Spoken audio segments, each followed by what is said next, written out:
Matt Smith, and we're here at Six String Ranch in beautiful downtown Austin, Texas. And today we're going to talk about how to sound great when you're playing a blues solo.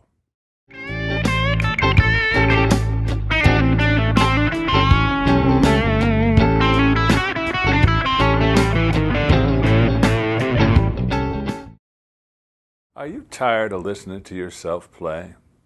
Do you feel like you're playing the same stuff over and over and over, and every time you run out of ideas when you're trying to take a solo?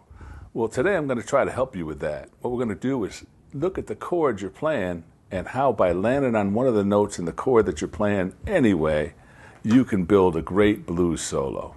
Let's get started. Let's take a look at some of the chords we'll be playing over today. Most of these will be pretty familiar to you. The first one is an A7th chord, and it looks like this, and it sounds like this. The next chord will be a D9th chord, and it sounds like this and looks like this. And the final chord will be an E9th chord, which is the same as a D9th chord moved up 2 frets, and it looks like this. And between those chords and connecting them, we're just going to play our old friend, the minor pentatonic scale in A, which would be like this from the 6th string, 5-8, 5th string, 5-7, 4th string, 5-7, 3rd string, 5-7, 2nd string, 5-8, 1st string, 5-8.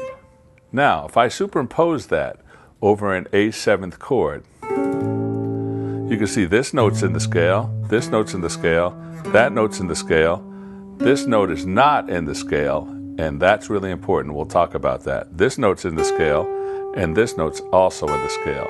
So as I'm playing an A7th chord, I play a phrase on the 1st string and land on that note. The next string is this one, the 8th fret on the 2nd string, which is part of that A7th chord. Now I'm going to just play a lick and bend into that note. Use a little vibrato. Now, on the 3rd string, we approach the 6th fret, because that's part of the A7th chord. But I can also play these 2 notes that are in the minor pentatonic scale. On the 3rd string, we have the 7th fret and the 5th fret in the minor pentatonic scale, and I'm going to resolve to the 6th fret. So a lick like that might sound like this. Or I might hammer onto it. On the 4th string of the A7th chord, we had this note, 5th fret on the 4th string. Now I'm just going to chromatically descend from the A note on the 7th fret. So I'm going to go 7, 6, 5. And on the 5th string, we played this note in the chord, the E note or the 7th fret on the 5th string. And I'm just going to walk up to that from the 5th fret. And finally, we had the root on the 6th string, 5th fret. So I'm going to bend. And so what I'm going to do here is develop a lick that sounds great with all those notes. Watch.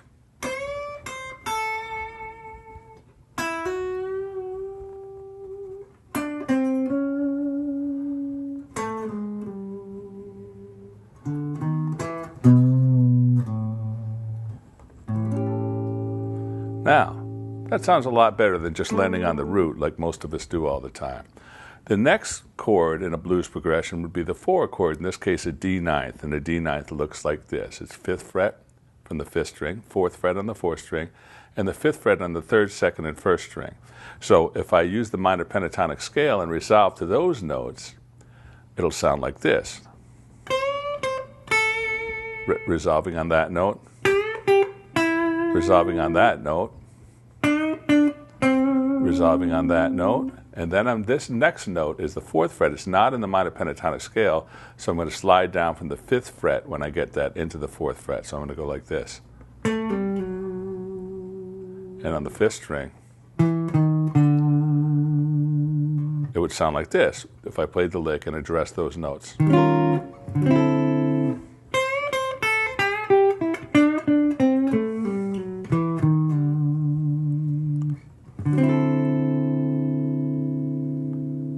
And then finally we have an E9th chord, and that's the 7th fret on the 5th string, the 6th fret on the 4th string, and the 7th fret on the 3rd, 2nd, and 1st string.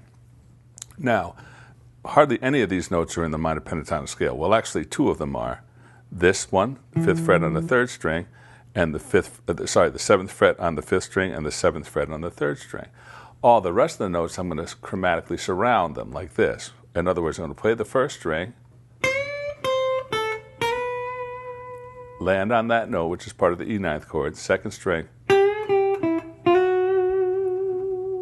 3rd string, I'm going to bend it, go to the 5th fret and land on the 7th fret. Again, like the other chord that we played, the D9th, we have another note here that's in the E9th chord that's not in the minor pentatonic scale. But again, it's really going to outline the chord when I land on it. So I got this. And then I'm going to walk up to the 7th fret on the 5th string. So now I have this.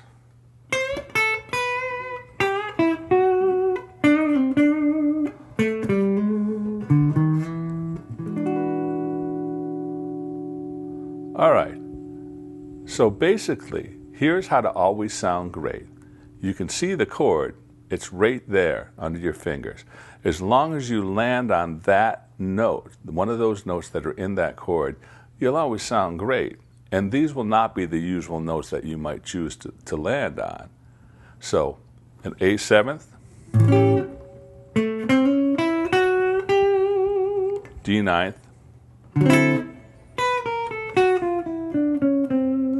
E9th,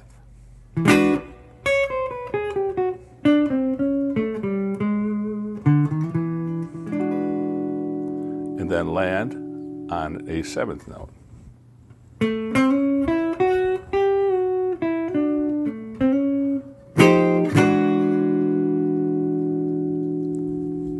Let's take a look at how this works over an A7th chord.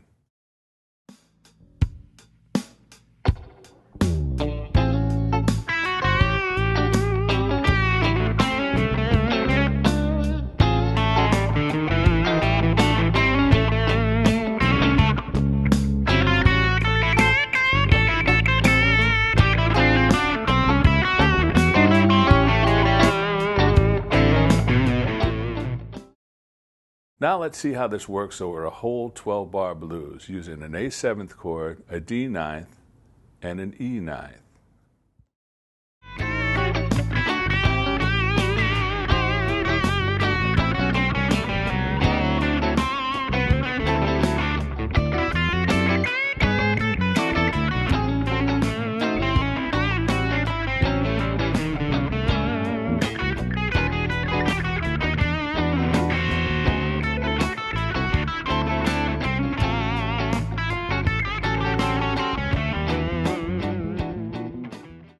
If you found this video helpful, don't forget to give it a like and subscribe to our YouTube channel. And if you like what I was teaching you, I have a book called Matt Smith's Chop Shop that you can find online. Also, please check out sixstringranch.com for more videos and lots of cool events.